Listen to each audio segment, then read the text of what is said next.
I think is a very interesting topic that I've seen like criticism on Facebook and different platforms on is Charlotte FC. Criticizing Charlotte FC? We haven't even played a game yet. You know how fan bases in We don't have a soccer starting are. 11. We don't have even 11 players. Exactly. Yeah, Charlotte soccer, But, boy. Politics left and right. which I think, to be fair, the person and the people that have been talking about it have a point. You know, Charlotte FC isn't connecting with the Latino base. They're not connecting with the Spanish community, the Latino community. And one thing I want to make sure that people understand is it's not like a race thing that people are promoting. It's a culture thing, right? Like we understand how the culture of soccer is and what the Latino base can bring to that, right? Like if there was 1 million English fans here and we weren't connecting with them, I would be asking the same questions because I understand what the culture in England is. It's very similar to the Latino culture, right? Like when it comes to soccer. Yeah. And so I don't think it's a race thing. It's like a cultural thing that how do you maximize this to make the experience better, right? So we'll start off, Jonathan. What do you think? Why isn't Charlotte connecting with the Latino fan base? They're not connecting yet. I'm sure they will. They will notice. Maybe they need to get, now that we're talking about it, maybe they'll realize, okay, they have a point. They'll make you realize about it. Maybe they need some leaders, where they're working to connect with the Hispanic community. We need maybe a signing that will get them excited. Hey, there's a team. Maybe the word hasn't been passed, even though I know there's the radio, there's Claudio, there's you. I have some friends I coach. So maybe we need to pass the word more, maybe do more activities in the soccer community, go to the Hispanic leagues, maybe in the newspaper, talk to more Latino leaders. But I'm sure it's going to come around at some point.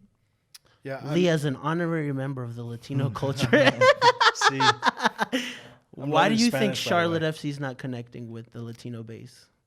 I mean, so I will say, right, before Nick Kelly got in there, the marketing as a whole was just Non-existent. Non-existent, right? So, I mean, you've been there with me, right? When we sat and we've actually asked that question straight to Nick. And the club is well aware that they haven't tapped into that potential of the Latino market. Right. We're being told that they're working on this. They're trying to get out there. They're I don't know, right? Brainstorming or whatever. Yeah. The question is, and obviously only being invited into the Latino community by my friends here, right? I don't know, right? If you're a diehard soccer fan like we are, you would think you would, I don't know, right? Catch the news, or I'm sure they have some spots on Telemundo now that, that Charlotte is teamed up with them. Like, I have a hard time understanding how they don't know the clubs in Charlotte. Maybe you can educate me on this, right? Yeah. So here's what I see that Jonathan touched a little bit about as well. And here's the two things that I think are the reasons. One is that there's nothing to be excited about that connects you to the club. I understand the soccer culture, but at the end of the day, the MLS is a whole nother animal. When you grow up in the Latino culture, you grow up watching a Real Madrid, a Barcelona. You get attracted to leagues like the Premier League. Like you grow into that. You grow into that, and even if it's not that, and you're more passive, you watch Liga MX. Right. You watch the Mexican leagues. Why? Because you understand it. The culture's different. You can kind of gravitate towards it, right? Versus an MLS club that, they're not really doing anything in terms of connecting with the fan base. Like, people don't even understand how the MLS works. Like, we've had a hard time understanding how the MLS works. Check out MLS soccer. You're talking about the draft? But seriously, yeah, I get your point, right? Until the MLS team was announced in Charlotte, I could give a crap about the MLS, to be honest with you, right? I mean, I wasn't going to pull for Atlanta. Yeah. I'm not going to drive to D.C. I'm not going to take out to Nashville unless I just happen to be in town when they're playing.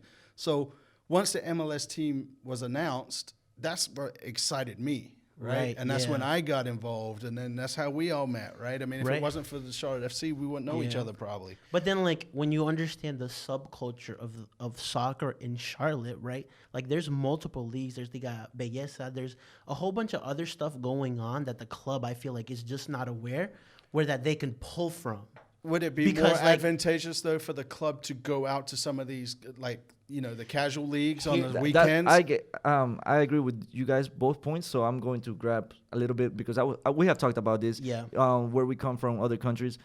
You as well. You grow into these teams. Your dad passes you. Your grandpa takes you to a game. Yeah. Right. So here you're an adult. You're might be new to this country, and okay, you're hearing about it, but what is it? What's going on with that team?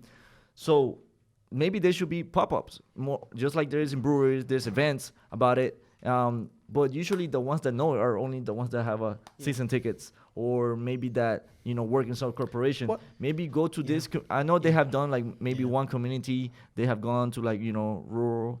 And this is where I bring up my second point of what Charlotte FC needs. You need a banging Spanish supporters group. You need a supporters group that this is what I think. You need a couple bilingual people that understand both the Spanish culture and also understand the English culture and are going to be able to incorporate that, and that will get people excited. You look at Los Verdes in Austin, you look at different supporters groups in Atlanta and LAFC. They are the ones, like when you look at their big supporters group, a good portion of them are Latin-based, or like they're bilingual, or even if they all speak Spanish, like you see that culture and that gravitates people towards it, because pop-ups are going to be great and they can go and talk to people. But what people care most about is the relatability aspect, right? Like when we went to the Olympia and Motagua game, you saw that culture was there. We took Lee, and he felt like, man, I was at home. Yeah, exactly. He was like, wow, what is this? What team is this? And that's what we want to see. Yeah. But the question is, though, Austin is the closest to us, right? Being fairly new or whatnot. And, so the thing is what did Austin do different that Charlotte's not doing? I think they connected with the Latino culture the best. And how did they do that?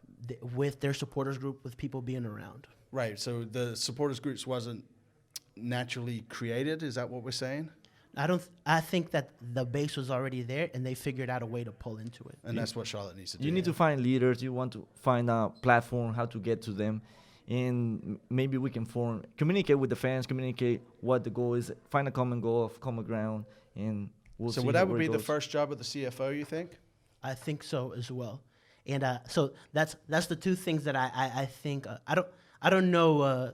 We'll get this on another episode. We'll talk a little bit more about the CFO. But I think what's missing most is those two key components where the Latino community doesn't have anything to connect with the club with. And number two, there's not a banging bilingual supporters group that can actually pull from both sides.